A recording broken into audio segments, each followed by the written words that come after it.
Yo, everyone! Tarumi's here! Doki Reading Club, in particular ShimaTriggersMe, his name, has graciously invited me to host this week's Doki Reading Club's reading for Volume 10, Chapter 4. Oh, I'm so excited! This is the best unique experience ever! Please make sure to give DDRC some love and hit the like and subscribe button. I'll be transparent with you all, and this is the worst chapter of the entire novel. I'm losing the one person I've tried to hold on to. I'm losing Shimamura forever. Hey, it's okay. Don't hold back your tears. Remember that with every new beginning comes from other beginnings end. That's why we, the Dokis, decided to take fate into our own hands and set you up on an early Valentine's blind date! Huh? Sure, we drained 5 months worth of our office donut budget. We managed to reserve the entire Chinese restaurant, all for yourself and your mysterious buff date. Wait, is my date a boy? A cute girl. A cute girl that will carry you on her muscular arms afterwards. Yes. So, let's start and get this sad chapter behind you, Tarumi. For everyone else, don't forget to invite your number one friend over. It's time to Adashima and chill. Chapter 4 Sakura's Arc. Valentine's Day, huh? That was the thought that wound up running through my mind as I sat there, resting my head against my hand in the middle of class.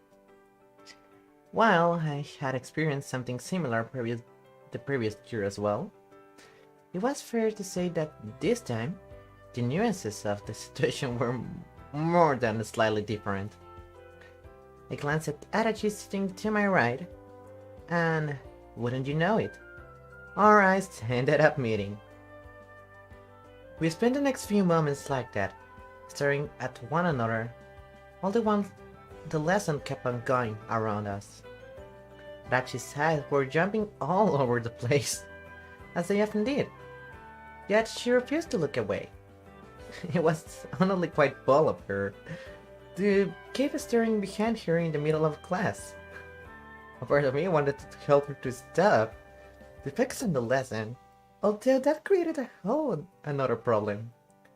How on earth was I meant to communicate that to her without any words? I suppose I could wave my hand or something, but then again, knowing Adachi, there was a good chance that she might interpret it as me saying, "Go there."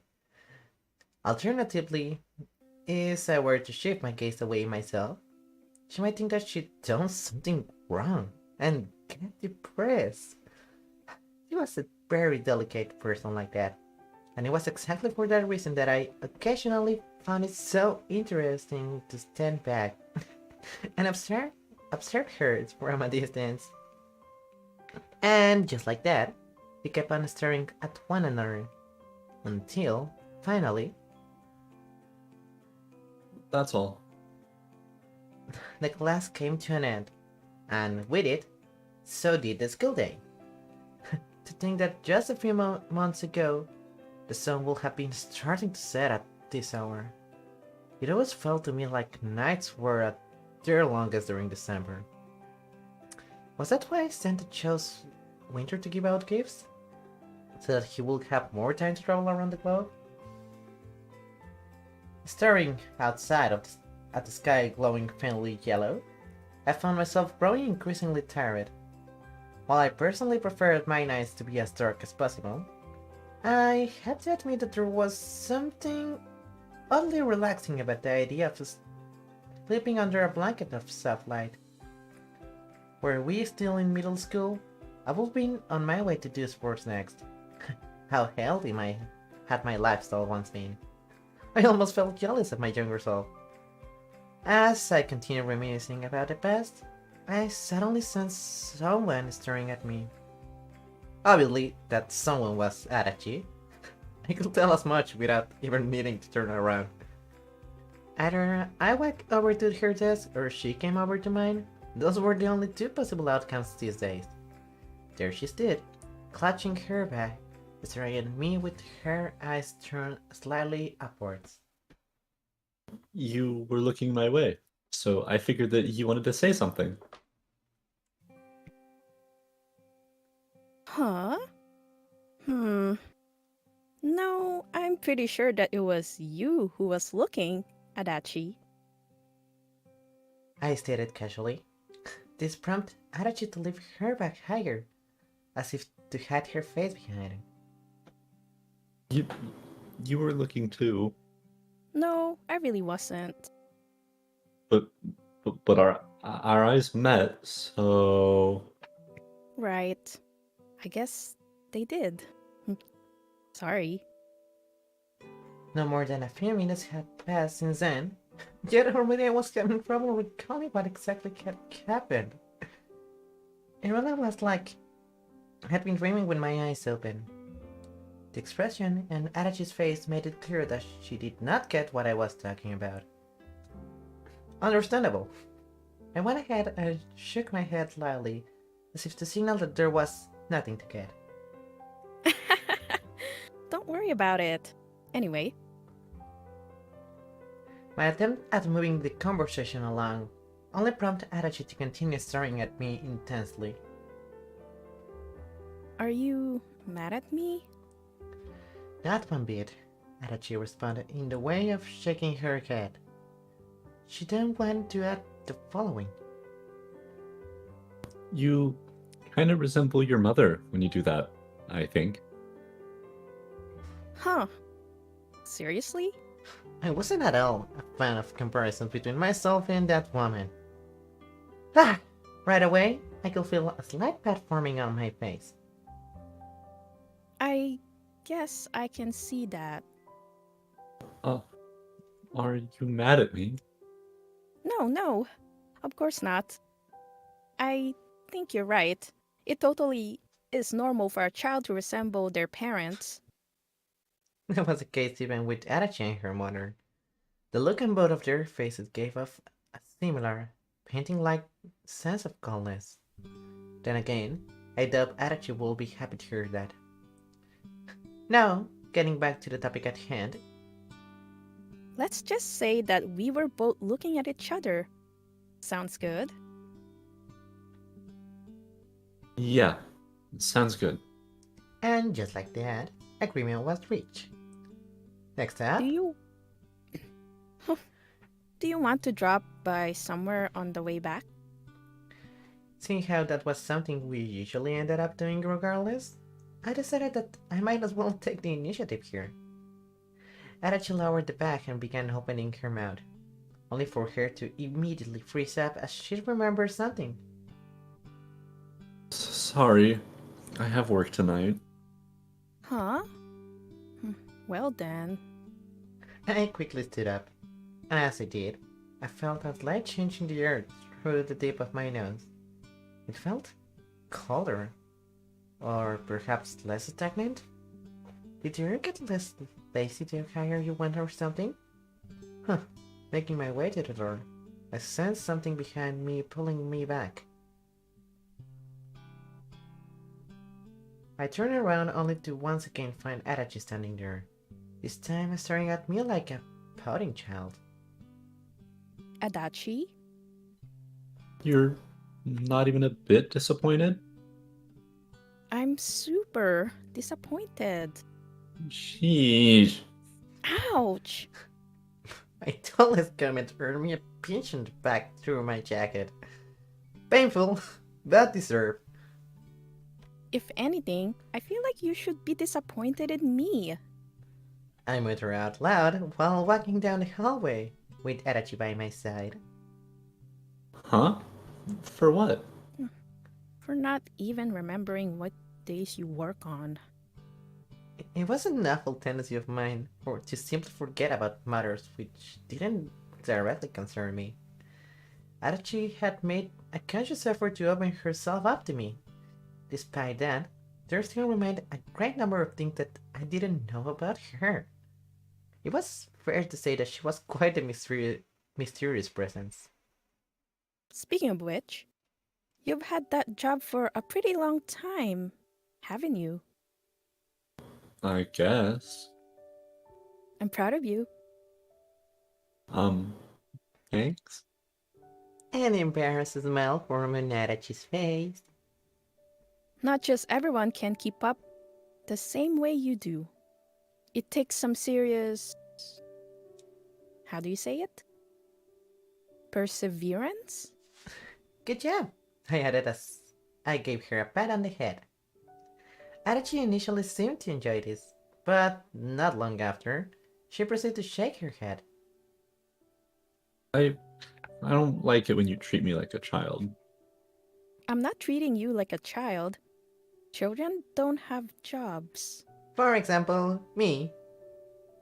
No, I genuinely think it's praiseworthy how mature you're acting for your age. Like the air around us, she was always moving, and just like its touch, hers too felt pleasantly soft. When was it that I'd become so lazy in comparison? Eventually, we reached the school gate. It was here that we would be separated for the day. Or at least we would have if she hadn't grabbed my hand at some point. I took a few steps to the side. Doing so, a bridge formed between us.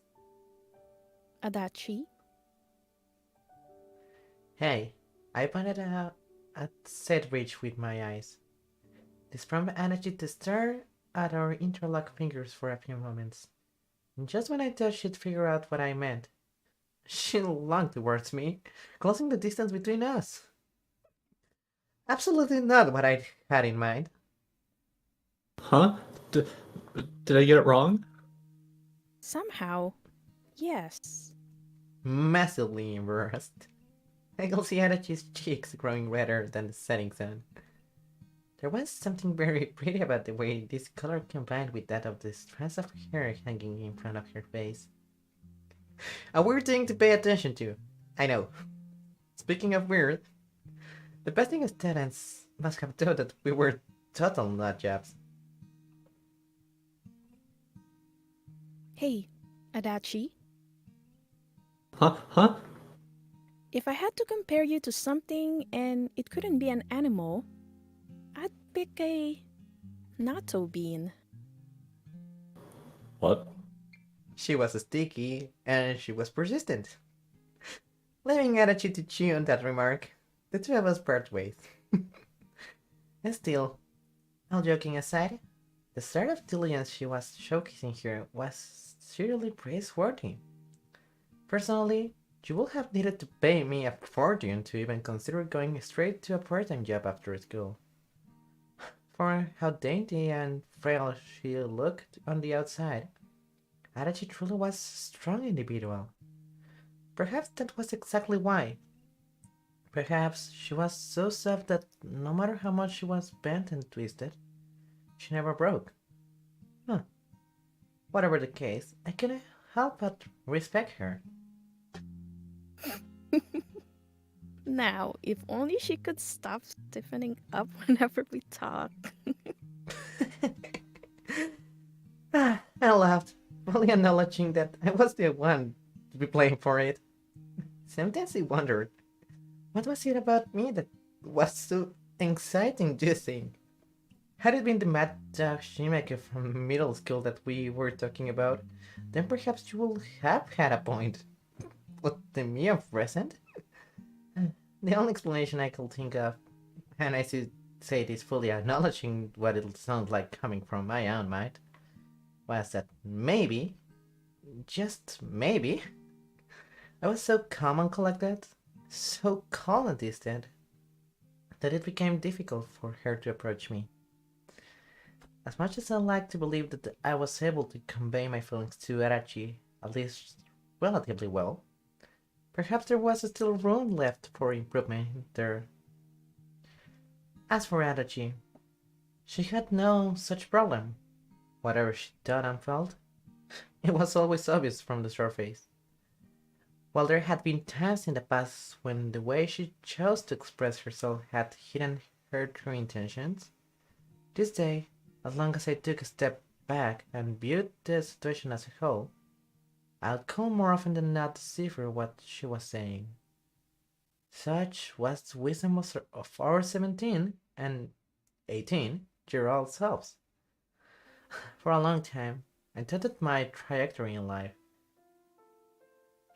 had been as straight as an arrow, whereas in reality, it had been curving ever so slightly, curving towards Adachi.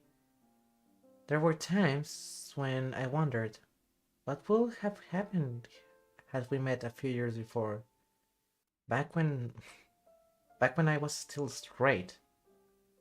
Erase the gym, the summer, the cicadas, everything. What were you left with? Nothing. Nothing will have taken place between us. My, if it isn't Shimamura! A cheerful voice spoke all of a sudden from the top of my head. In the next moments, tiny specks of glowy dust began fluttering down around me. With a deep sigh, I grabbed the girl and pulled her down. I already knew exactly who it was. How? Because there was only one person who had a habit of randomly climbing on my head. Somehow I got the feeling that even if I were to search every last corner of the world, I will not find out another being like her. It was Yashiro, obviously. Today, she was dressed up as a fish. What type of fish specifically? That I wasn't able to discern. Being a pretty urban person, I only ever saw fish sliced up on my plate.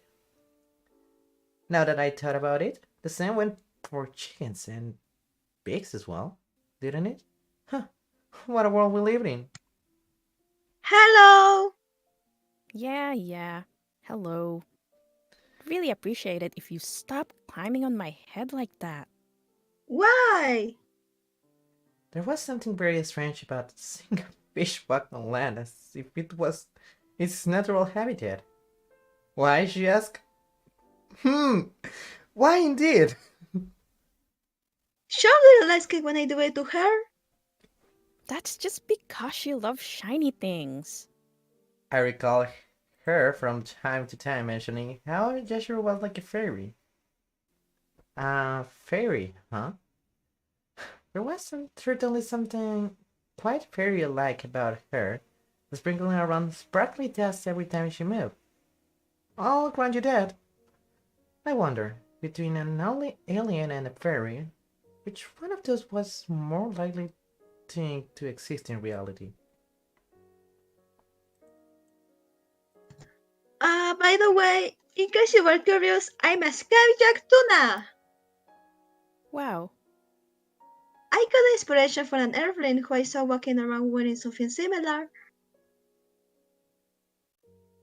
Are you sure that was an earthling? Sounded more like a merman soldier who'd risen from the depths of the ocean to invade the world of the landwalkers to me. Actually, will mermen technically also be classified as earthlings? It wasn't something I'd ever really put much thought into. I have important business with you and your family today, Shimamura. Oh, do you now? That's rare. Most of the time, she didn't need a particular reason to laugh around at our house. I have come to make a chocolate delivery. This was getting more shocking by the second. As they say, Merry Valentine's Day!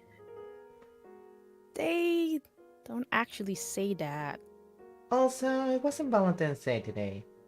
I guess that for Yashiro, things like they didn't hold nearly as much importance as they did to the rest of us.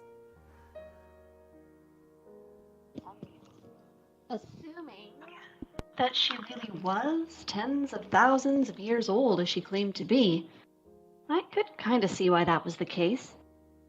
This all reminded me. I'd yet to have a conversation with Adachi regarding what we were going to do for Valentine's Day this year.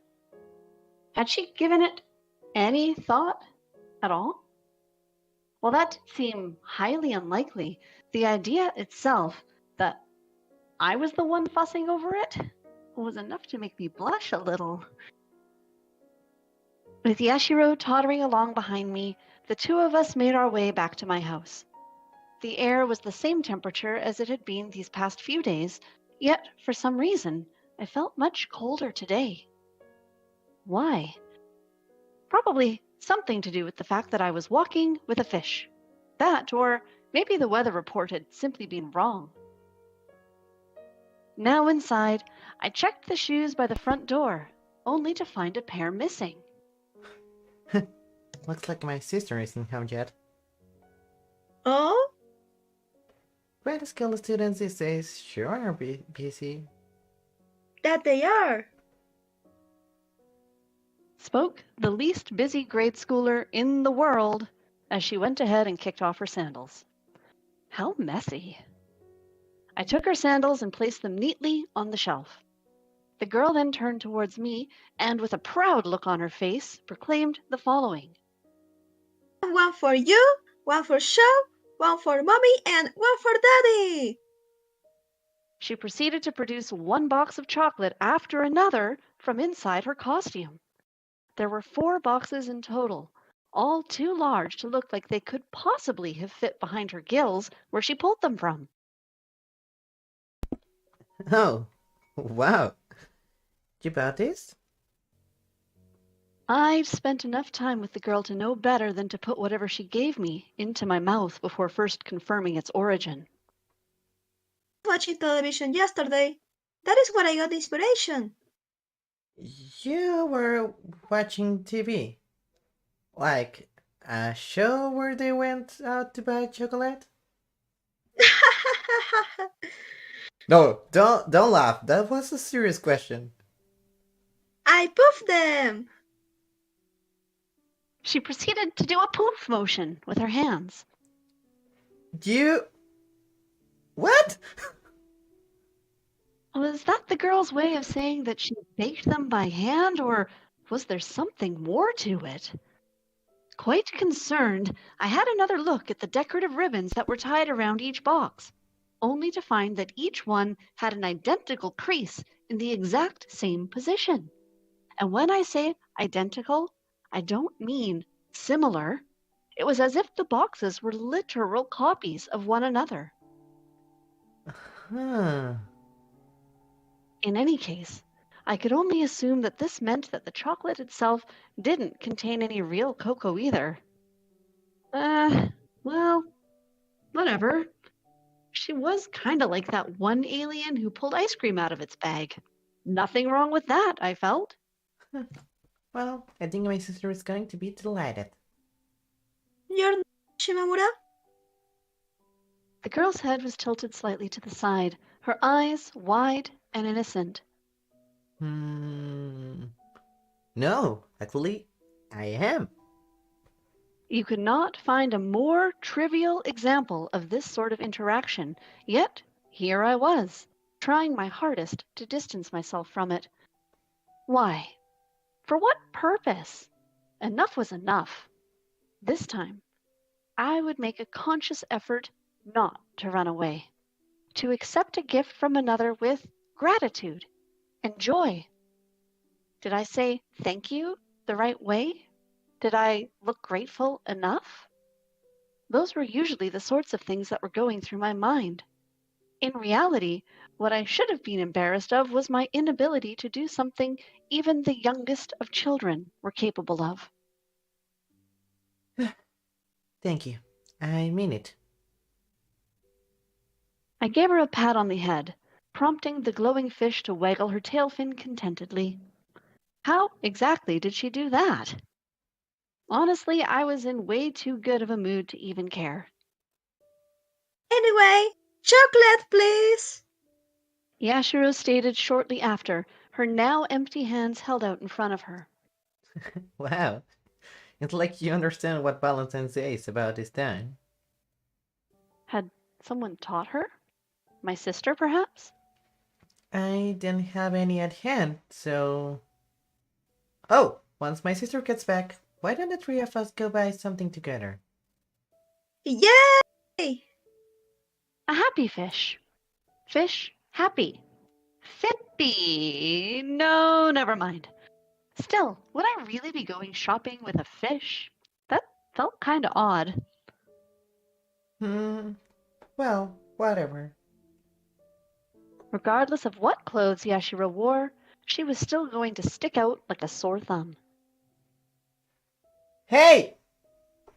My thought was cut short by Mom suddenly running down the hallway. How am I supposed to jump out and scare you if you don't even make it past the front door? Not even my sister does stuff like that. Just goes to show how youthful I am. Ha ha ha ha, she laughed. I decided not even to say anything.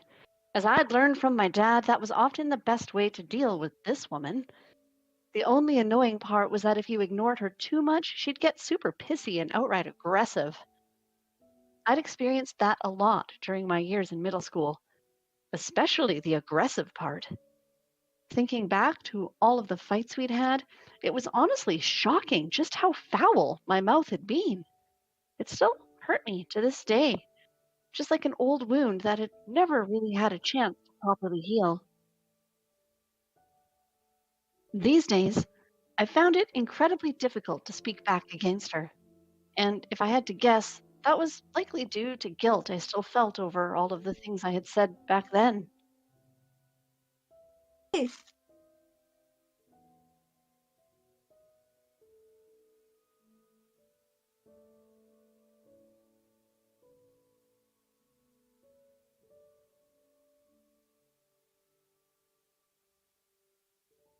Mommy! Mommy!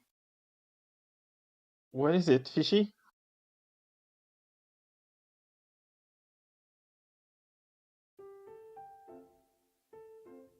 Here's your chocolate! Oh, for me?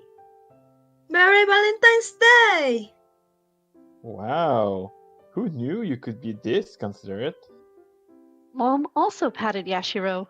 She was just the right height for head pats, wasn't she? I will buy you the cheapest bar of chocolate I can find in return. Yay! Seriously? Huh. Well, as long as the person on the receiving end was happy, I guess it wasn't my place to complain. Yashiro ended up staying over for dinner, after which she took a bath with my sister before going to bed with her. You know, the usual. It went to show just how adaptable creatures humans were that even a situation as clearly crazy as this had begun to be to seem fairly normal to me after enough time. In a way, I suppose that was what life boiled down to, in the end. It was a never-ending process of coming across new things and learning to see them as normal. Only after being wounded time after time could you begin to endure the pain. The day had come to an end, and my family, plus our guest, had hit the hay. Only I alone continued studying in the darkness of the night. Escaped my mouth in an attempt to alleviate the exhaustion I was experiencing. Yet my eyelids still remained heavy. What should I do now? Wondering about it, I put down my pen and allowed myself to collapse over my desk. To be completely honest with you, I was more than ready to give up. Should I do that? Should I just call it for the night and go to bed? Before I was able to decide, my phone rang, instantaneously charging up the half-depleted battery inside my mind.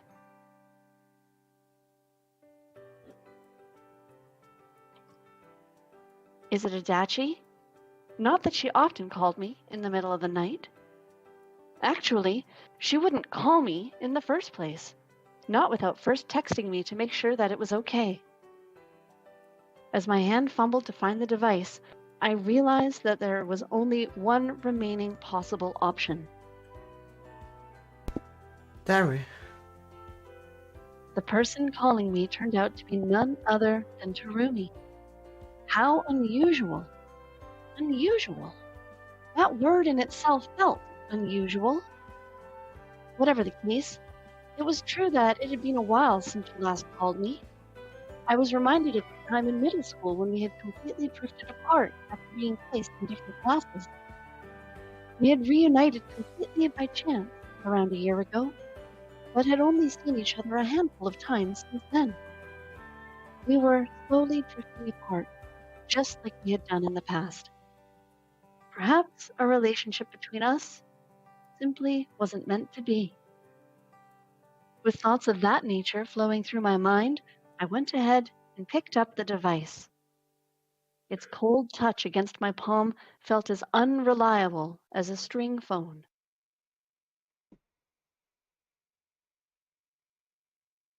Yeah, hello. Hi. I found myself hesitating a little, something which had never happened when greeting Adachi. It was strange, wasn't it? I'd known Tarumi for far longer, yet here we were. Yo. Morning? Sorry, were you sleeping? Studying, actually. Oh, trying hard, are we? I gave a quick glance to the notebook I'd left open on my desk. Not really, no. I had embarrassingly little to show for my efforts. Staring at the part of the page where I'd yet to write anything, I waited for Tarumi to continue speaking. Hey, Shima. Huh? What? Actually, no, nothing. Let's state your business.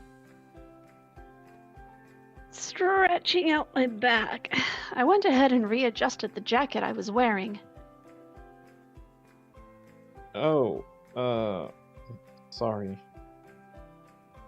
No, I was just messing around. I ended up laughing in a manner startlingly similar to how Yashiro did it. No good. No good at all.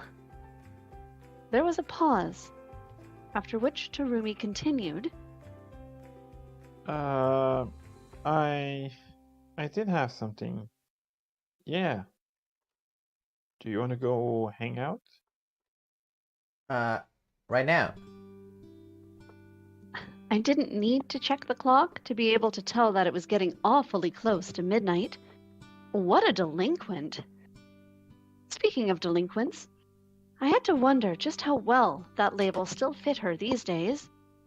From what I'd heard through our mothers, it sounded like the worst thing she'd been getting up to lately was sometimes expressing displeasure towards having to do chores. Did that really count? Was that enough to make someone a delinquent? I was thinking sometime later, but if you want to, then I guess. No, sorry. I'm way too tired. Right. Well, in that case, how about after you wake up? How exactly did you go somewhere before you woke up? That was the first thing that came to my mind. Not that it was how she'd meant it, obviously, but still, What a tricky question. Whereas the me of old would almost certainly have said yes without a second thought, the me of the present had to take Adachi's feelings into consideration as well. Would she be upset if I did that? I honestly found it difficult to imagine her reacting any other way. That was just the sort of girl she was. Her emotions were as turbulent as a burning flame and equally as fiery. I tried looking around for something that I had been given by Adachi, but there was nothing of the sort in sight. Instead, what I came across was a stuffed seal toy. I went ahead and ran my fingers across its belly. Oh, how soft it felt. I get that you want to hang out, and I do too. However, Yeah? Should I try explaining it in detail, or should I just leave it at that? Wondering about what approach to take here, I found myself scratching the side of my nose. On one hand, it kind of worried me how Tarumi might react, but on the other, her knowing the truth would surely be a benefit for our relationship going forward. Then there was also just me being lazy. The third factor especially was something I had to deal with often.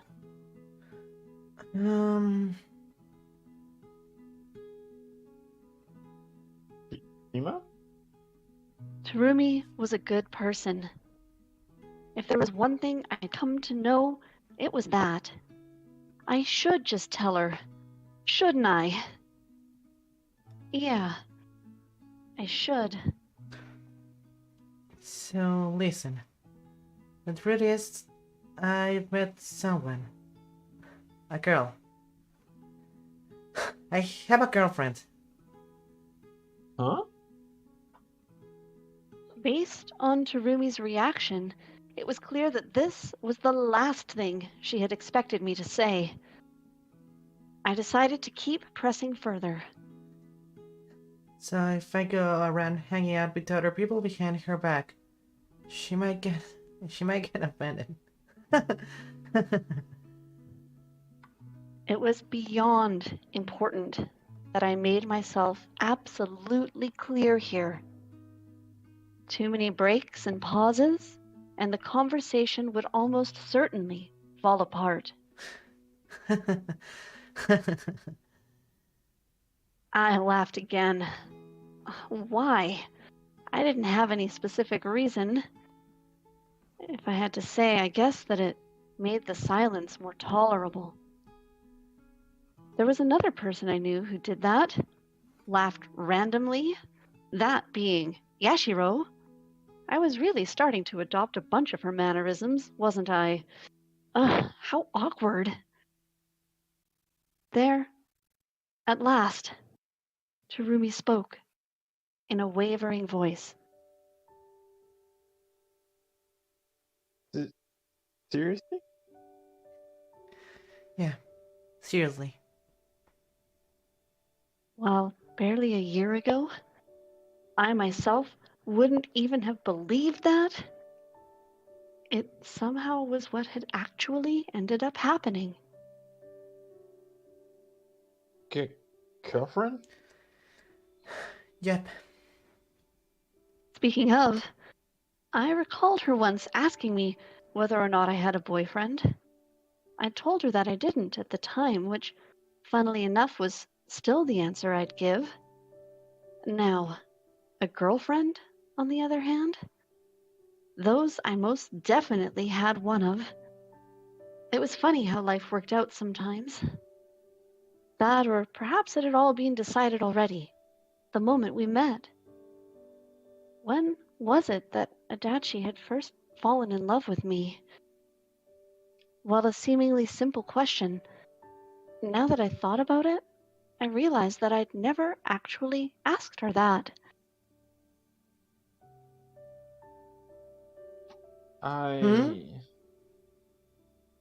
Tarumi sounded like she was having a difficult time putting words together.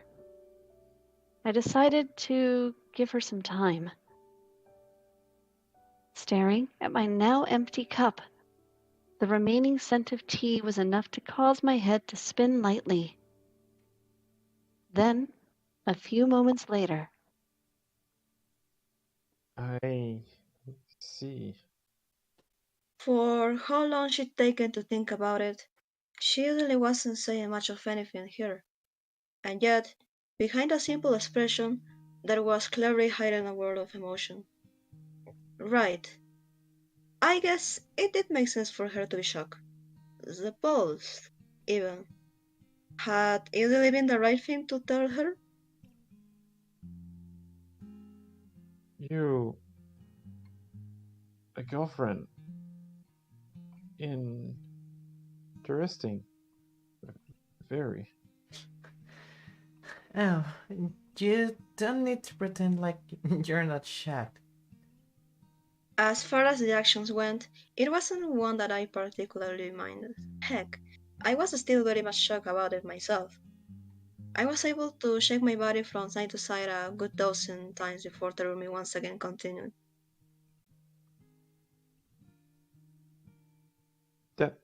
That's pretty far out there. Well, I am in high school. Right. Still, girlfriend, huh? It was honestly difficult for me to make out what Tarumi was saying. It almost sounded like she was talking with her mouth closed. I also didn't know how to respond, leading to more silence between us. Silence which I spent yawning and patting the silk sitting on my lap.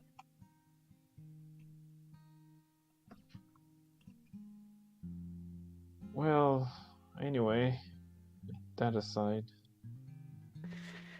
What's up? I really want to see you.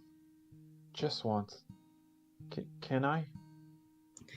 Her words felt like cold water pouring all over me. I could feel a sharp pain traveling down my fingers as I replied. Sure thing. Once more, I accepted her invitation. We were going to meet, talk, and then what? Was something going to happen afterwards? I didn't know. I honestly didn't. That was exactly why I wanted to do it. Does tomorrow sound good to you? Tomorrow? Huh? No good. I figured that after school would be the perfect time to do it. Then again, I suppose that we did live relatively close to one another, meaning that there wasn't anything stopping us from doing it the day of either. No, it's fine. It's just, I am surprised. You're not usually the one to suggest when to do something. Huh? Yeah, I guess I'm not. Also, tomorrow's really soon. I figured that there wasn't any point in putting it off. All that all that did was give you time to think about unnecessary things. Still, it's very much like you, Shima. Was it just me hearing things? Or was there just a sliver of happiness hiding behind her words? Well then, tomorrow it is. Wanna meet in front of the station? Sounds good to me.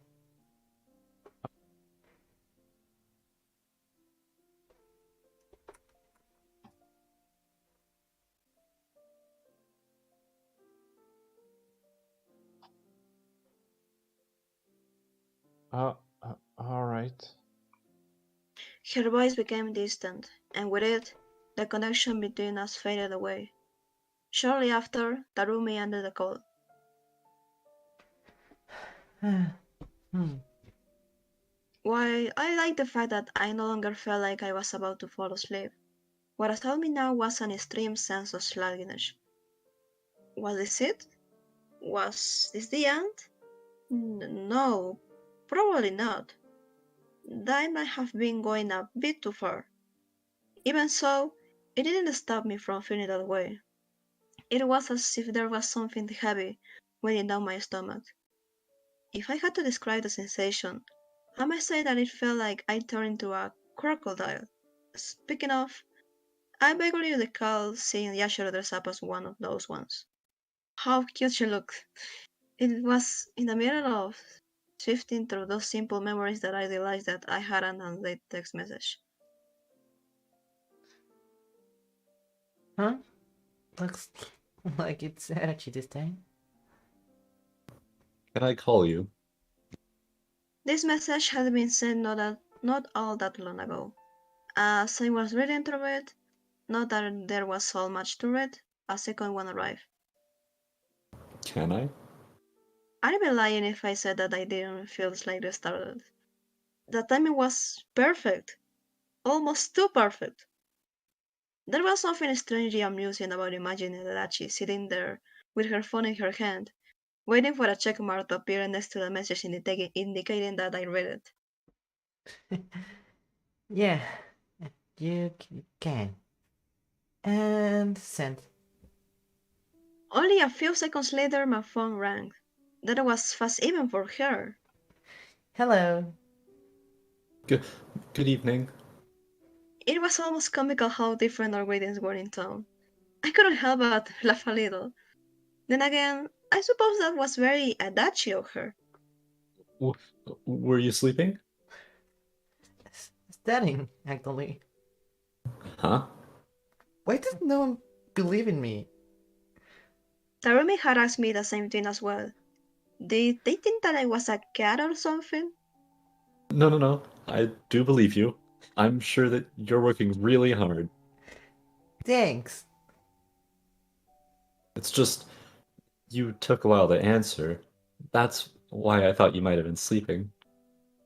Oh, so that's what it was. Ah, yes, that be because I was having another call. For me, it was a simple statement of fact with no deeper meaning. However, as for Adachi, Hmm. Adachi? a certain dryness could be heard in her breathing. Was that just my mind pulling tricks on me? Who were you talking with? Hmm, a friend. Hmm. You can't just say nothing, Adachi. But, No buts. but, She sounded like a child who had just been told no. I couldn't help but smile a little. that's not funny. No, I think it's very funny. Hey, Adachi, how shall I put this? What a difficult situation. I found myself casting my gaze to the side as I thought about my approach. There were practically an infinite number of options for me to take here. Should I poke fun at her? Should I get angry? Should I make it all serious? In the past, I've frequently gone down the second route. Why? What had it been that had gotten me so peeved? Peering into the past, I saw a younger version of myself, middle school specifically, glaring at others, unable to make out what they were saying. Approach her with even the slightest hint of a smile on your face, and you were just asking to have a basketball be thrown your way. I believe that it's very important to have friends. Wait, do you have any, Adachi? Nope. While most people would surely have been offended by such a question, nothing of that sort could be heard in Adachi's voice. It sounded like, to her, she was simply stating the obvious. Now that I thought about it, I guess she had always been lacking in those types of people, both friends and family. It was that lacking that had made her this way. I feel like we've already had this conversation once. But just to ask you again, am I really that untrustworthy? That, or perhaps the problem was in the way I act. I was more than aware of my ugly tendency to come off looking like I had little interest in towards other people. Now, While that might have been the case for majority of individuals who I interact with, for Adachi specifically, I made a genuine effort to pay attention to her feelings. I believe you. I do. It's just It's just what? when I think about you having fun with someone else, it makes me feel like I was drowning. Oh? Like someone was pouring mud directly into my heart. No, I think you're just exaggerating. I don't want to give you away. I refuse. Huh. Putting aside whether it was a good thing or not for a moment, Adachi's feelings for me sure were deep. Deep. Deep like the ocean. Going for a casual swim then could turn to be a very dangerous venture. That was the poetic way to put it. In more practical terms, I had a possessive girlfriend. Even if we could live with just the two of us, and there was a big if, it would certainly not be easy. Can she consider that part? Moreover, were my thoughts to become as focused on Adachi as hers were on me, that would without a doubt be the end of us too. I think about you plenty. But when I'm talking with other people, And I wasn't saying that just to please her. It was genuinely something I found myself doing more and more often. Perhaps this was indicative of the extent to which she was digging her claws into me. I certainly did sometimes feel like I was slowly being consumed. Whatever the case, it was clear that we were far beyond the point where I could just pretend like nothing was happening.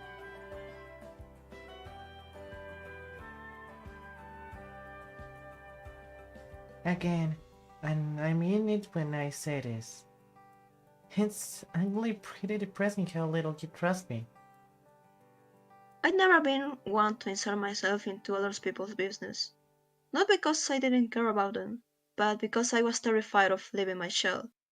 This was one of the many hurdles I had to force myself over in order to start dating Adachi. To see those efforts being met by accusations of betrayal, it genuinely was depressing. I felt hopeless. Feelings of loneliness painted over me like black waves in the night. And yet, beneath the darkness, there was hope. There was hope, which meant that I couldn't give up. I had to get on my feet. I had to. If someone was going to offer me a hand to pull myself up with, I wanted to be Adachi's. Sorry. You do nothing you need to apologize for. It's just communication sure can be difficult. The more earnestly you try conveying your feelings to another person, the more they end up distrusting you. There was probably a good way to do it somewhere out there, but I sure as heck didn't know what it was. Also, there was only a problem for me. When it came to Dachi, I believed everything she told me without a second thought. She was simply the sort of person who I could tell was always speaking directly from her heart. I do trust you, Shimamura. I really do. Yes, yes, I love you to bits too. Actually, never mind. Anyway, what were we talking about again? I'm not sure if we've talked about anything yet. Oh, right. You've just been interrogating me this whole time. That's not a very nice way to put it. Regardless, I'd like to take a break from the serious topics for a moment. Can we talk about something more fun? Huh? I mean, you're the one who called me. You gotta have something, right? Fun. One look at the clock made it clear that I should be getting ready to go to bed, not having fun. Yet I chose to do it anyway. Fun.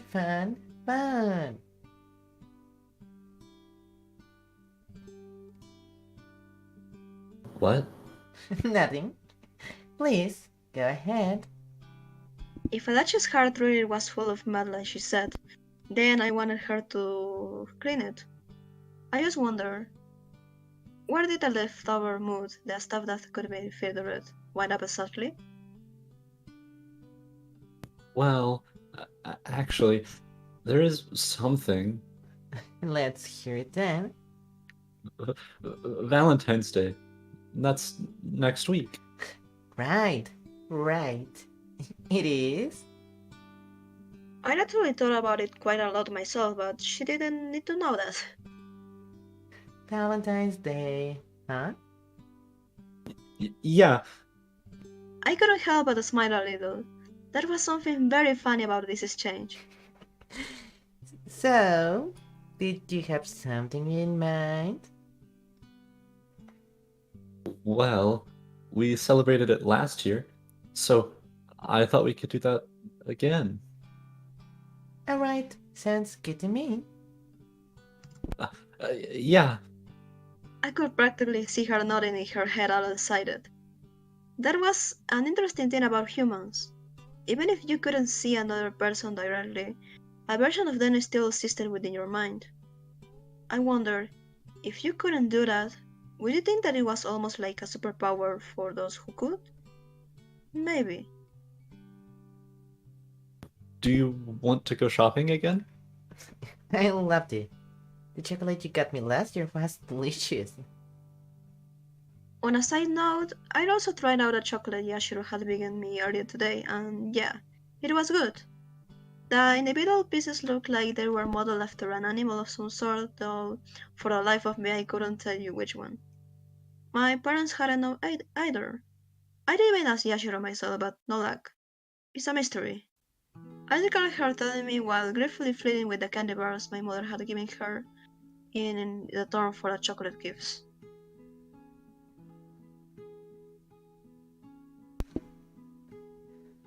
I kinda feel like this is the only reason we ever go to Nagoya. Yeah. Will those visits become more frequent once we graduate, I wonder? That, or perhaps we'd move so far away from home that we'd never go to there anymore.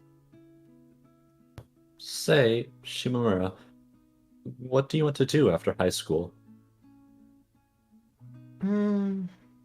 I haven't really thought about it, honestly. I didn't really have a subject in mind that I wanted to devote myself to studying. That said, I also couldn't really imagine myself getting a job straight out of high school. The way I saw myself, I was always stuck in this particular moment in time between childhood and adulthood. How nice would it be if I could simply continue wasting time in school with Adachi for all eternity? I knew that wasn't particularly healthy thing to dream about, yet I did it anyway. With no concrete future waiting for me, it was literally all I could do. So, what about you, Adachi? I decided to try dodging the question for now. I haven't thought about it either. I guess I'll get a job. Adachi, the Chinese cuisine master. Definitely not there. All jokes aside, it was true that one day both Adachi and I would need to start working. I wonder, how would that affect our relationship? We'd still likely be together, but in what way? I honestly had no clue. Such was the nature of attempting to predict the future, I suppose. It was also possible that we could end up being separated for reasons completely beyond our control. Like, for example, a meteor might crash into Earth and kill off the entire human race. Would Yashu survive something like that happening? Honestly, I kinda felt like she would. It was surprisingly easy for me to visualize a scene of her prancing around the ruins of a post-apocalyptic city. Well, regardless, the topic of tomorrow was already dark enough without us having to go to such extremes. I want to go back a few minutes. Um, huh? It didn't sound like she quite knew what I was referring to. I'm going out with a friend tomorrow. No lies, no roundabout excuses.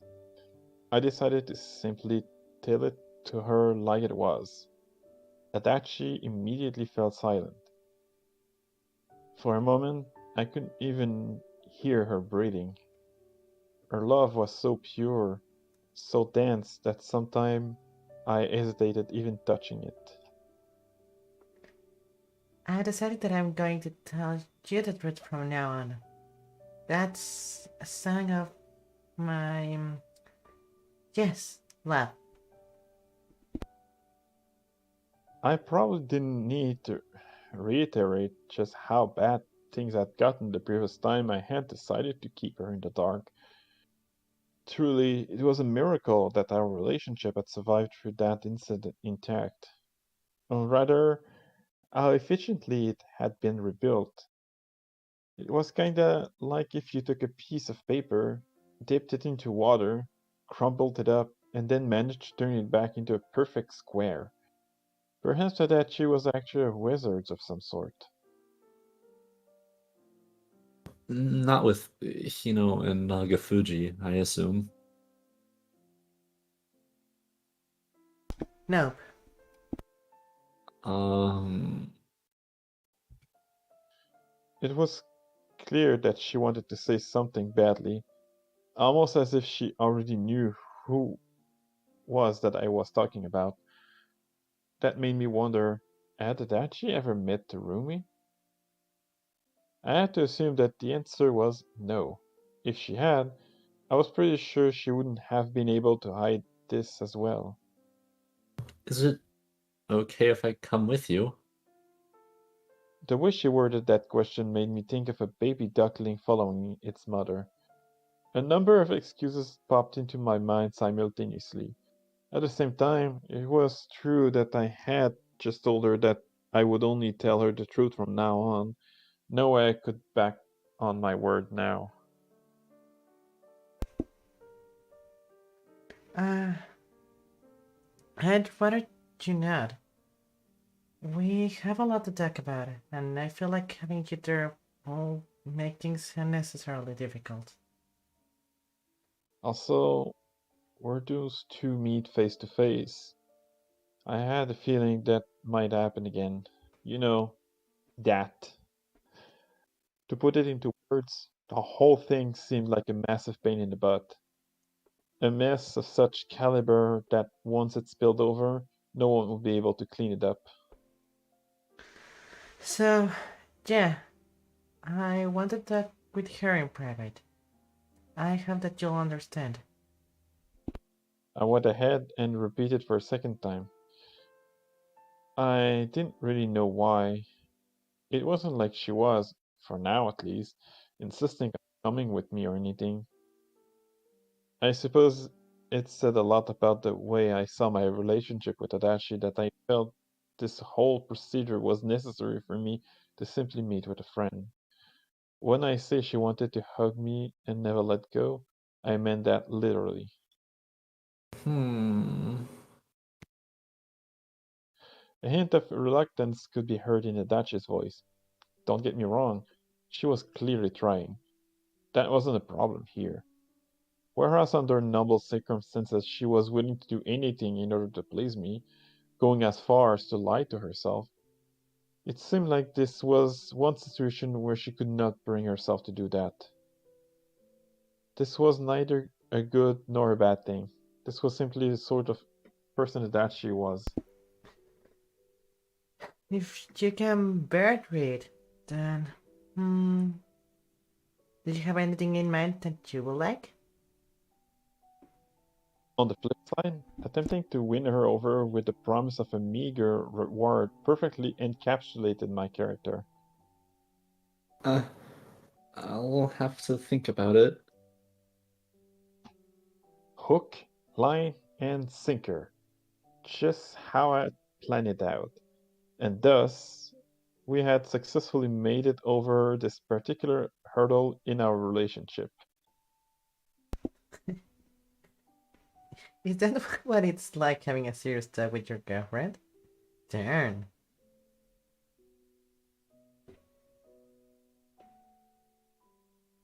I spoke out to no one in particular as I handed the call. This was immediately followed by my heart crying out in pain. I truly pushed myself to my limits here.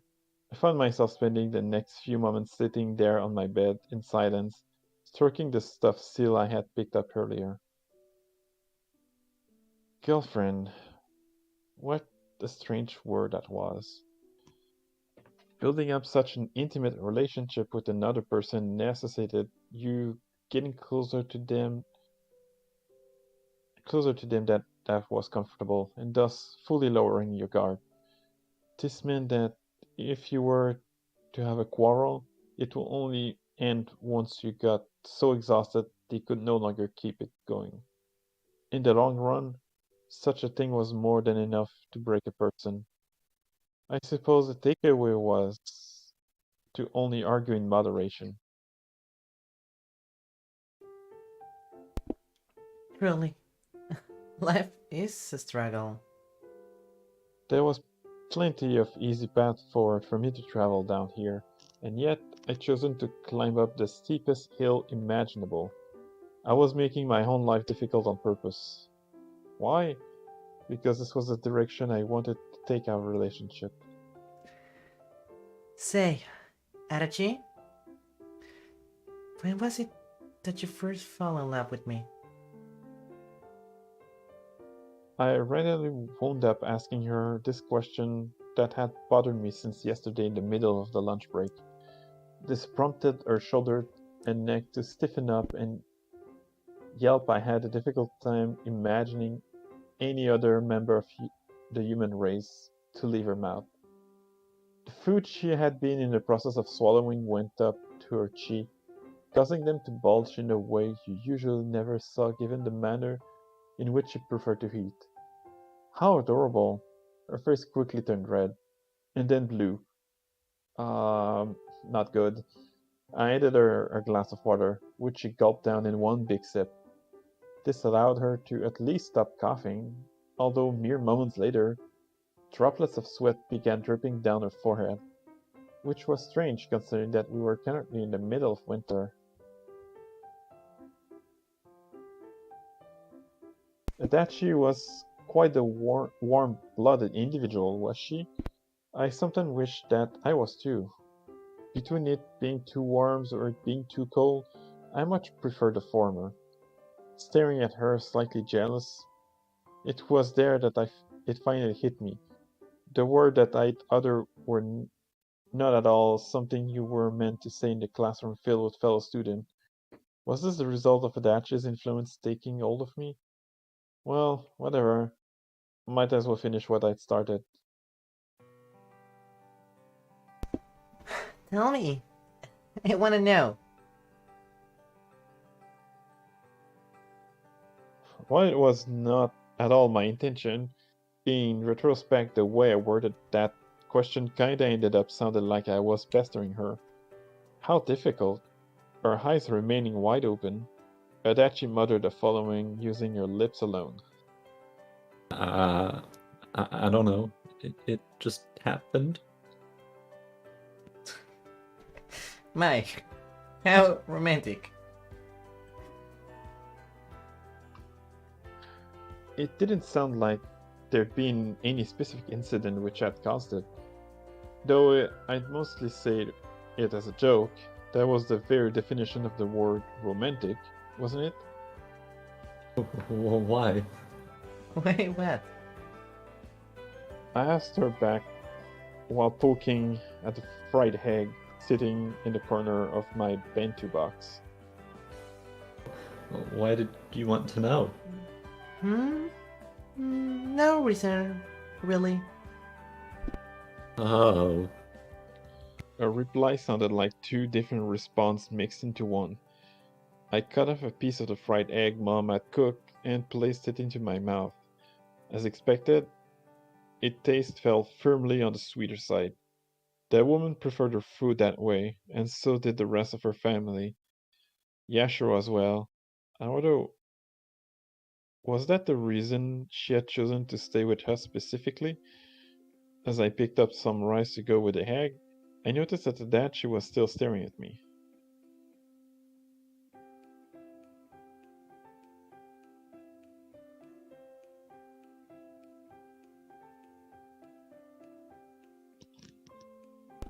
Like I said, it's no big deal. I was just wondering. Right. Hmm. Hmm, hmm, hmm. Eh, and you, Shimamura? Hmm? When did you first fall in love with me? Both her mouth and eyes alike were wobbling intensely.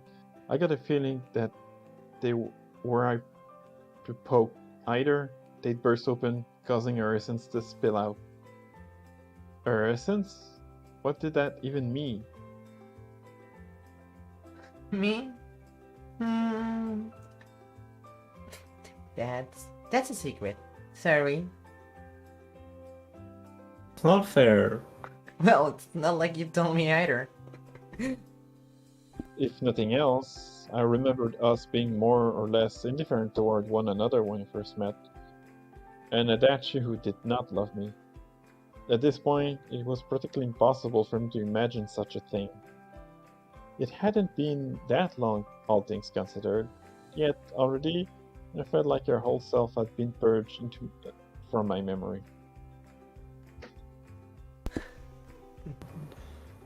Do you even love me? Adachi asked me suddenly, why all this suspicion? I love you.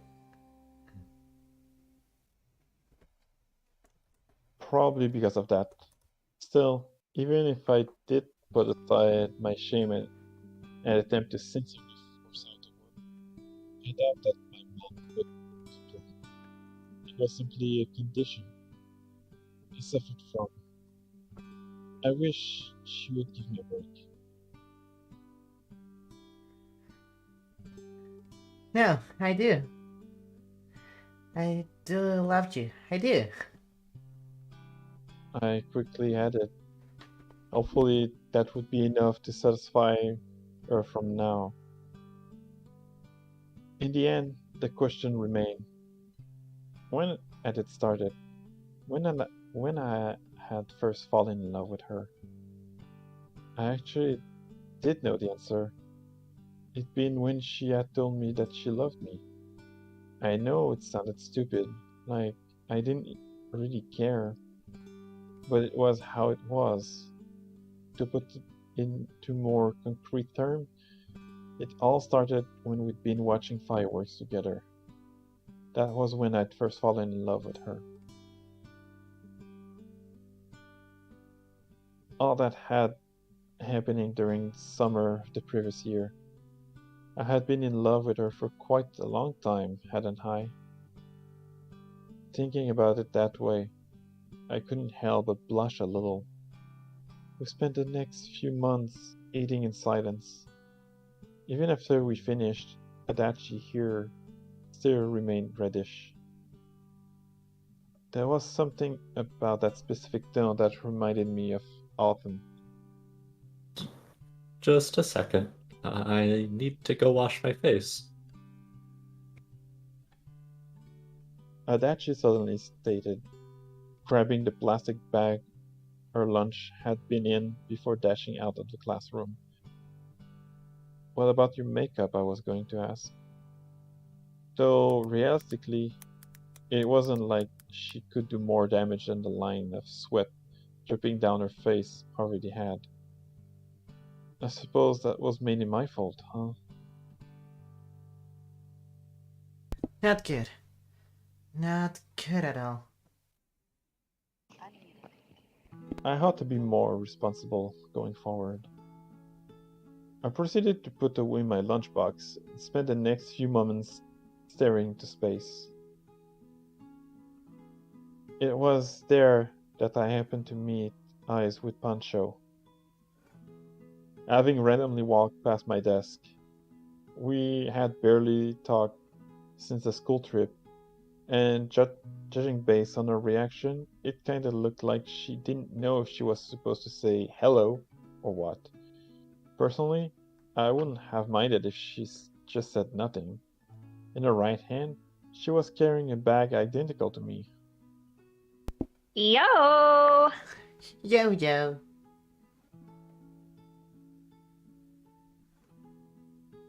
While her greeting was incredibly clumsy, what wasn't was the swift way in which she walked past me. Well, that was what I thought, at least. In reality, she only went to her desk in order to leave her lunch there. Say, Shimamura! What's this time of year like for you now? In what way?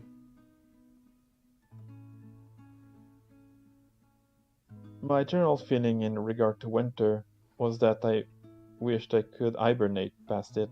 Then again, I doubt that was what she was asking. You know. Are you going out on a Valentine's date? Right. So that was what she meant. Kinda felt like she had left out most of the crucial part. I am. Yeah. Interesting, interesting. She stated before leaning towards me and adding the following in a hushed tone. What was it like last year? Oh, right. I guess I don't know if there was a last year. Oh, last year, we did some wrestling. I think. Pancho proceeded to cross her arms and tilt her head slightly to the side. We could practically see a giant question mark floating above her head. Thumb wrestling? Is that a euphemism for something? I don't really use those. For me, words meant what they meant, and thumb wrestling was just thumb wrestling. Pancho proceeded to tilt her head farther to the side, so much that it caused her opposite foot to rise up in the air. It was quite a pose she was able to pull off. I couldn't help but admire her vigor. A few moments later, her foot at last returned to the floor, signaling that she had managed to wrap her head around the situation. Deep. Very deep. Right. With both of us remaining just as oblivious as we had been at the start, Pancho then ran back to her desk. A few moments later, I could see her trying to thumb wrestling by herself, a left hand versus a right. Watching her do so, I was once again made clear to me that she truly was a good person. While I wouldn't necessarily go as far as to say that we were friends, a relationship of some kind had definitely began developing between us.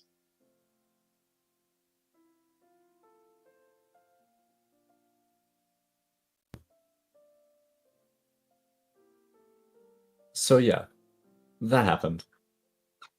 Oh, and in case you were curious, Adachi did in fact make it back in time for the next class, albeit barely. Let me tell you, I had quite the tough time deciding whether or not to point out the way her wet hair was clinging onto her forehead. Eventually, school came to an end. I checked my phone, and after making sure that I had no new messages, got up. Taru. My friend Taru. I figured that I'd try singing to lighten up the mood, though honestly, it didn't really have that much of an effect. What a strange thing to do right before meeting with a friend. It made me wonder, how was it the relationship that had once existed between us come to be in the first place? I made it till the shoe rack before turning around. There, I met eyes with Adachi, having followed me all the way from the classroom. It was almost comical just how quickly she came to a stop after being spotted. Wait there. No, no, that wasn't what I was meant to say. I'll be going now. Those were the words that I chose for her. I could see Adachi's eyes growing slightly watery as a mixture of emotions, ranging from acknowledgement to annoyance, emerged on her face. Conveying your true feelings was almost an impossible task for most people, yet for Adachi, it almost appeared effortless. I sometimes wondered, why was that? Needless to say, I didn't have the answer. I wasn't Adachi. I wasn't, and yet sometimes I found it quite fun pretending like I was. Come here. I beckoned her to come closer. She did as told, and as she approached me, wobbling from side to side, I grabbed her left hand and pressed my lips against its surface. Immediately, her entire hand, fingers and all, grew cold, almost as if she were absorbing the moisture from my lips. A few moments later, I let go of her. Adachi's fingers were left doing scissor motions, reminding me of the claws of a crab. Remember, Huh? take care. With that, I turned around and walked off, leaving Adachi to stare after me dumbfounded. I had to wonder, would she actually take care?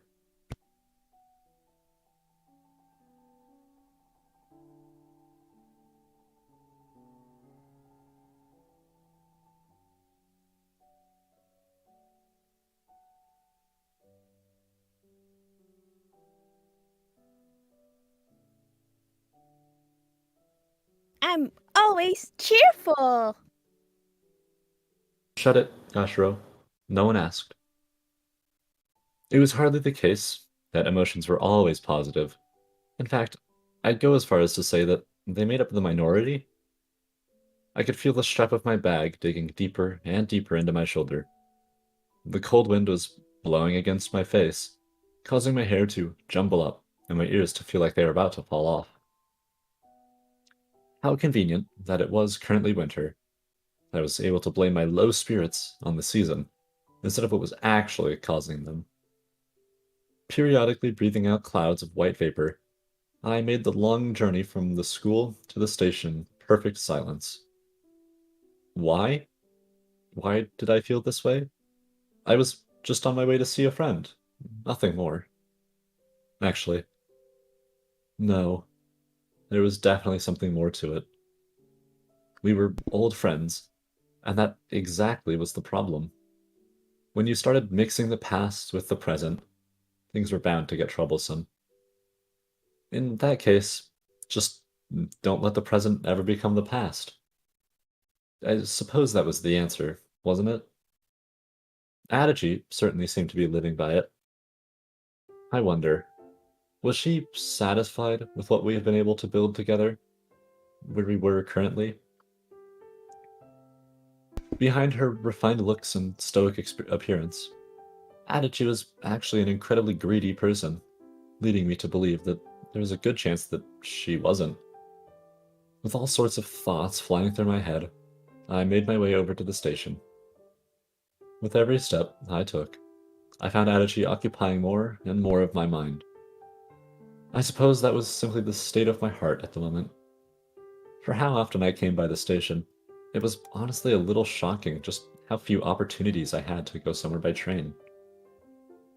I had a look at the bus stop we'd agreed to meet at, and after failing to see Tarumi anywhere, took post by the guide map. Just got here. I sent her a message. Mere moments later, a reply arrived. Coming. Where? I found myself awkwardly ogling around. Sure enough, mere moments later, Tarumi did appear, carrying on her shoulder a massive bag filled to the brim with stuff.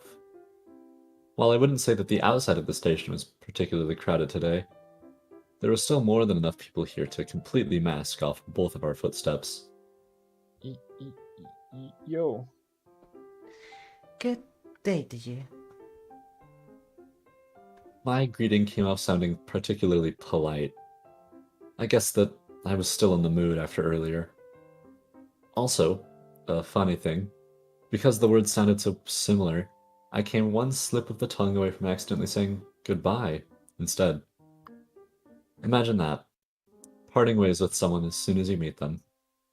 I kinda hated myself for finding the idea as appealing as I did. You look the same as ever, Shima. Thanks. While Tarumi hadn't changed that much herself, I did notice that her hair appeared to have gotten just slightly shorter.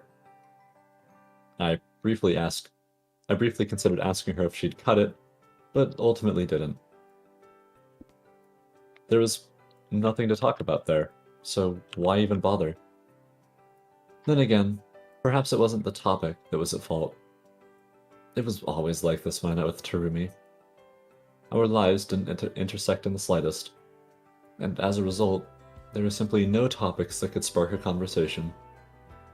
It was during moments like these that I was made to realize just what a powerful place school was. No doubt would I learn its true value only after graduation.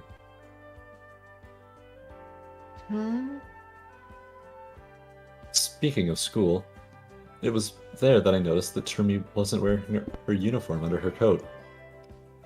Likewise, the colors of her checkered skirt brought to mind autumn much more so than winter. Had she dropped by home before coming here or something? What's the matter?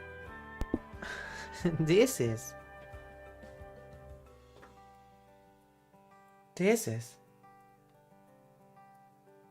I pinched the sleeve of my uniform, prompting Tarumi to immediately catch on to what I was talking about.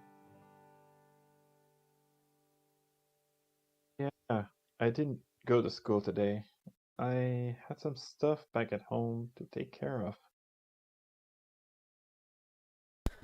What? That make her an evil delinquent or a good daughter? I wasn't exactly sure. I wanted to make time to see you. Oh, we should have chosen a weekday then. That would have been much easier time-wise. Then again, I guess that she did agree to this arrangement. For some reason, I still couldn't help but feel slightly responsible. No, it's fine. Rumi said while shaking her head. How noble of her. Are things that busy at your home? I don't really remember. Not really, no. I just need to do stuff sometimes. I could see her playing with her hair as she said that. Tarumi's home. Despite going there often to play when we were both little, I could hardly remember the place. What I did remember was her mother. Or at least the fact that she'd always been very nice to me. Regardless, that was all in the past now. Years had gone by. Years and years. Huh? That simple utterance was all that I was able to offer to her in response. A slightly awkward smile appeared on Tarumi's face. Shall we go then? Yeah. Before following her after her, I had one last look behind me. Still no Adachi there. Good. As much as I wanted to trust her, it was simply impossible for me to fully shake the feeling that she might be secretly tailing me. Somehow, that just felt like an Adachi thing to do. If there was one thing I'd learned from spending time with her, it was that she had no concept of too much work. By the way, where are we going? I took a step closer to Tarumi as I asked her this. Looking at her again, I noticed that she was wearing mittens. Likewise, her muffler had also been wrapped quite tightly around her neck. leaving no gaps whatsoever for wind to pass through. Was she really that cold? I assumed that we were heading inside the station, but as it turned out, Tarumi ended up stopping halfway there. First thing first. A vending machine. That was what she had stopped at. Huh? Inviting someone over to a vending machine. Now that was next level. What did I mean by that? No idea. In any case, Tarumi went ahead and brought a can of warm tea before handing it to me. I looked at the can, and then at her. Right. Mittens. Here, you can have them too. Having said that, she swiftly took off her mittens and handed them to me as well. I accepted them, albeit questioningly. What's this all about?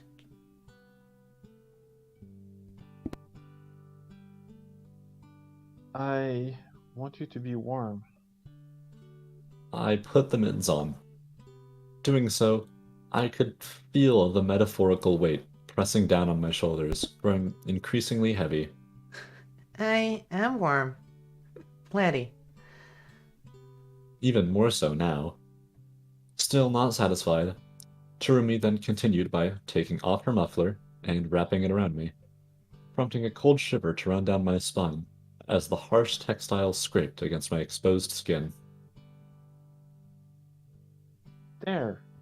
Warm. Mission accomplished, it seemed. What was she? The heater? A microwave oven? With me wearing a good portion of the clothes that she had come here with, it was almost as if we had changed places or something.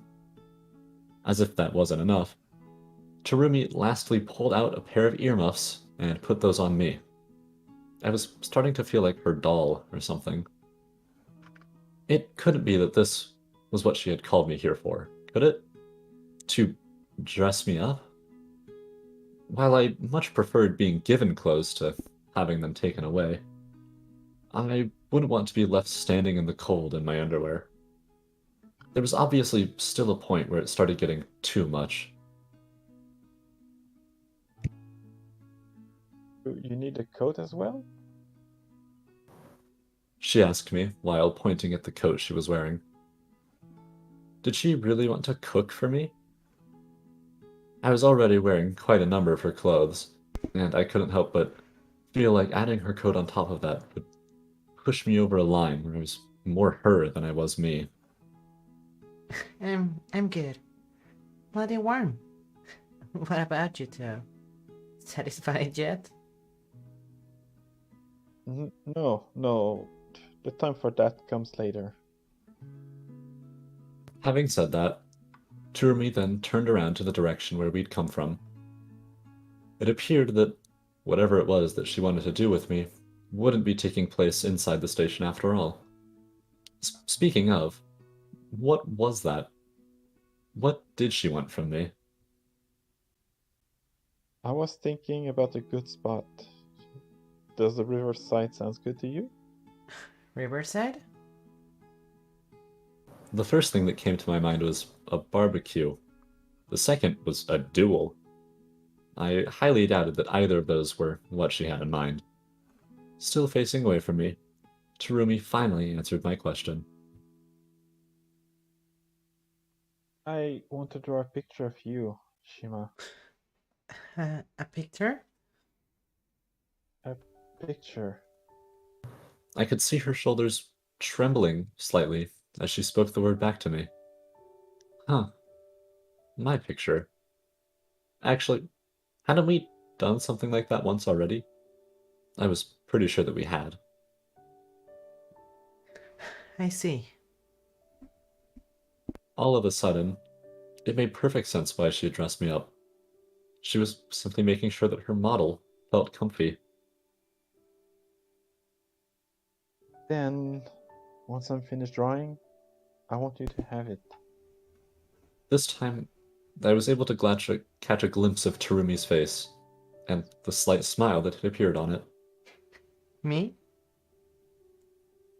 Yes. You. A portrait of myself, huh? Did she want me to put it up in my room or something? I could definitely imagine my sister getting a good giggle out of that. I'm not sure why I didn't think of it sooner. Probably because I was feeling a little out of it. But I guess we should have agreed to meet by the river in the first place. I guess. A little out of it? I wonder, what might have caused that? Was she perhaps still feeling that way? A closer look at her face showed that her eyes weren't spinning, letting me know that she had been able to calm down, at least a little. Anyway, with that, we continued to make our way towards the riverside, a place which held no particularly important memories for me. It had been summer when we had last come here, and now it was winter.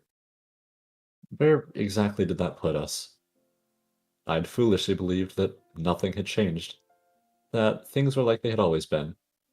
Yet, clearly, something was different here. Like most things, friendship also came in different sizes and shapes. And then there was Adachi, who didn't fit cleanly to any of them. I quite liked that. Switch our places, and it became completely impossible for me to imagine Adachi walking towards the riverside. It simply didn't fit her person. She was the exact opposite of me. And yet, she still chose to walk by my side. How mysterious. We didn't really say anything for the next few moments. Talking things through was the very reason we'd come here, yet, for whatever reason, neither of us seemed to be in a very talkative mood. Whatever potential for conversation had existed, it quickly dove headfirst towards the road to be drowned out by the sound of cars. It went without saying, given the time of the year, but there were hardly any people by the riverside. Likewise, the sun had also begun turning faintly amber. The wind was vibrant, causing me to feel like my ankles were getting wet through my socks. Kicking around the tiny pebbles the ground was covered with, I silently followed after Tarumi. Here should be good. She stated all of a sudden, before pulling out a foldable chair from her giant bag and setting it on the ground. She went on to pull out a number of other objects too, leaving me to stand there awkwardly as I watch her work. Should I offer her a hand? Did she want my help? There was no way for me to know as Tarumi never asked. It wasn't long after that I found myself wobbling from side to side in order to ward off the cold. Now, go ahead. She signaled towards the chair with a gleeful smile on her face. Thanks. I stated back while taking a seat. Unsure as to how exactly she wanted me to pose, I decided to keep it simple and place my hands neatly on top of my lap. Don't got an umbrella for you this time. Honestly, I didn't mind. Sitting here by myself on a foldable chair already felt strange enough without one. Did that perhaps have something to do with how little time I spent outdoors in general? It was very possible. Speaking of outdoors, the visibility today was great, leaving the surface of the river to dazzle brilliantly. It almost looked like there were a number of shining creatures swimming in there. Having Yashiro pop her head up from below the waves honestly wouldn't have felt that out of place. Done setting everything up, Tarumi was finally ready to start painting. You're not feeling cold, are you? I should be asking you that. With Tarumi having given me all of her winter gear, she was now left dressed just as lightly as any other woman at this time of the year. Well, I say that, but it wasn't like she was shivering or anything. Don't need to worry about me. I'm good with the cold. Wow, how strong. Was that really the right word to use here? I kind of felt like it might not have been, but didn't bother thinking about it any further. The sight of Tarumi holding up her paintbrush caused me to recall a time when I myself had tried out painting. I remembered mixing all of the paints together without a care in the world, as well as being called wasteful doing so. The reason was that I never left any paint for others. It was the only way I knew how to do it. So before you tell me that I should have taken a different approach, I couldn't even if I wanted to. It reminded me of the way Adachi lived her life. Solely focused on a singular goal. A single person. What a long-winded way to get back to her. Switching topics, Tarumi and I had often drawn pictures together when we were little. Mine had mostly been dogs. I wonder, what might I draw these days if I decided to give it another shot? Perhaps dogs still, though I doubt that they would be running around quite as excitedly as they had in the past. You're pretty good at drawing, Taru. Or I guess I should say, you've improved a lot. Yeah.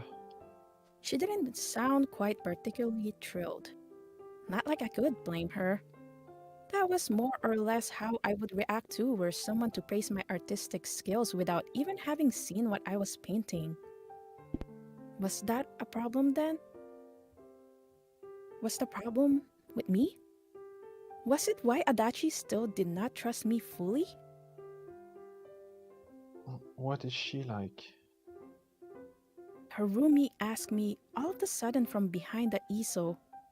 It took me a few moments to figure out what she was talking about, and then a few more to put together an answer. She used to be very distant at first. At first? Yeah, for about a month. It was weird to imagine now, but there used to be a time when Adachi hadn't really cared for me, and had only really addressed me when she wanted me to go buy her a lunch. Where had that version of her disappeared to? The answer was, it hadn't. That was still how she acted towards all people who weren't me. Rather, it was more accurate to say that a second Adachi had been born as a result of our interaction. Being newborn made her immature, pure, unable to lie. It was this version of her that I... And now?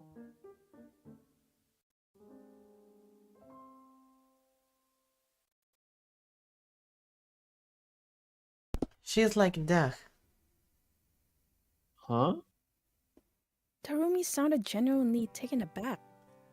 I figured that she'd react that way, and yet, this was the only way to describe our relationship. Felt accurate to me. Was she nice? Was she pretty? All those expressions sounded horribly cliched to me. Plus, I definitely didn't want to be that person who went on and on about how great their significant other was. You know the type. If anything catches her interest, she wraps her fangs around it and refuses to let go. Doesn't sound very girlish to me. Like I said, she's more like a dove. Now that I thought about it more, maybe I should have said something else. Introducing my girlfriend by comparing her to a dog was bound to lead to all sorts of nasty misunderstandings. Well, that's what I would have thought, at least. Much to my surprise, Harumi seemed to understand exactly what I meant. Huh? She did? Right.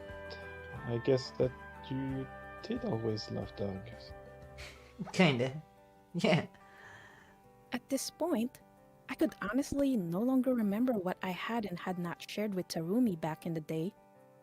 I'd been completely transparent in grade school, almost as if I had no boundaries whatsoever. Just like a certain free lunch alien I happen to know. It was almost uncanny just how much she reminded me of a younger version of myself. Perhaps that was the reason why Mom liked taking care of her so much. Woof. Tarumi added after a sharp toss. It didn't even sound like she was trying to imitate a dog. She just said the word. Here we were, two high school girls on a riverbank, engaging in the arts. What a curious thing indeed. Even more so when you took into consideration the freezing wind. Then again, a part of me felt like that was the perfect weather for the occasion. Standing opposite me, I could see Tarumi casting constant looks my way from the other side of the easel. There was something about the look in her eyes that reminded me of Adachi. This was not the way you looked at a model you were about to paint. No, it was something entirely different. A dog girl.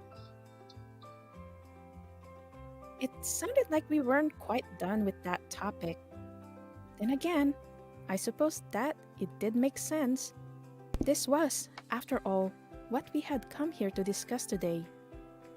I wonder, what was it exactly that awaited us at the end of this conversation? What was it that Tarumi was after? So, that girl,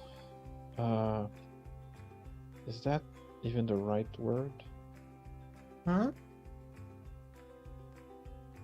I mean, should I say woman instead? I heard that's a thing. Girls our age going out with older women? Was it really? I didn't know of any such cases.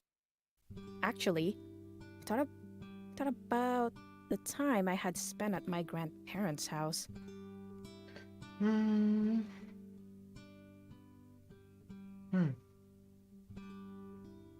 No, I did not. She's in my class. Oh, Was that expression that appeared on Tarumi's face? Unfortunately, I was sitting too far to tell. Too far. Both literally and also figuratively. At this point, Tarumi's hand which held the paintbrush was no longer moving. what did it feel like? The same question. Again. It was almost as if this was the only thing in her mind. What was that she was hoping to hear? Like, what do you like about her? Her voice sounded slightly different this time. It was as if the sound was coming not from her mouth, but somewhere slightly deeper. What was Adachi like? A little weird, also quite pretty, always giving it her all, always demanding attention, quite tall, surprisingly good at school, fairly diligent, ooh, extremely jealous, die-hard romantic, determined, occasionally crybaby, still not that great at smiling. Her values were likely vastly different from mine. A lot of good, but also a lot of bad. Ah, but how could I forget? There was one more thing, the most important one. She had become my driving force. She takes me to places I thought I could never go. Me, and me alone. I want to be there to see where that is. If you had to explain the love between us in needlessly many words, then I suppose that was a good way as any to put it. How might Adachi react were I to explain it to her like this? She'd probably get really confused and also slightly embarrassed. It was kind of fun thinking about it. Meanwhile, Tarumi's lips continued to twitch with increased tempo. I see. Yep. You love her more than anyone else. Well, I guess you could. Yeah. I was originally going to say something slightly different, but decided to go this route instead. So then, A mixture of different emotions were manifesting on her face all at once. But due to the distance between us, as well as the canvas obscuring most of her, it was difficult for me to pick them out individually. A few moments passed, after which she continued speaking. you look really happy right now, Shima. It's just Tarumi? the one time we go together, it's an hour-long trip to the station next over. What was she talking about? However, before I had a chance to ask her to clarify, she lifted her head and spoke the following words. I want more. I want it to be serious this time. I want us to be friends. Friends forever. She was crying. I'd made her cry. A sensation far colder than the winter wind struck me, soaking my hair and covering every last inch of my skin. She was crying over us being friends. In other words, the world around me began to spin. I was about to ask her the most important question, but couldn't. The words simply refused to come out. Instead, I stated the following. Yeah. No words were necessary. Her reaction told me everything that I needed to know. I could feel a tiny hole being dug into my soul, cold like the air around us and far more painful. Friends, forever. A beautiful thought for which there was no room in either one of our hearts. And yet, Tarumi still went and said it. If you were still unconvinced that she was the far better person out of the two of us, then this was all the proof you could ever ask for. Could you imagine Adachi saying something like that? Absolutely not. She'd rather die before she did. We'd been inseparables in grade school. Every day, we'd eat lunch together, go out shopping, hold hands, buy matching accessories, spend hours just staring at one another. And yet, despite of all that, I still wondered, had I been wrong to stop her that day? Should I simply have let her walk into the night, never to be seen again? Why did it have to come to this? That was the question anyone would have asked in this situation. And so did I. It was clear that saying it would mean the end of us.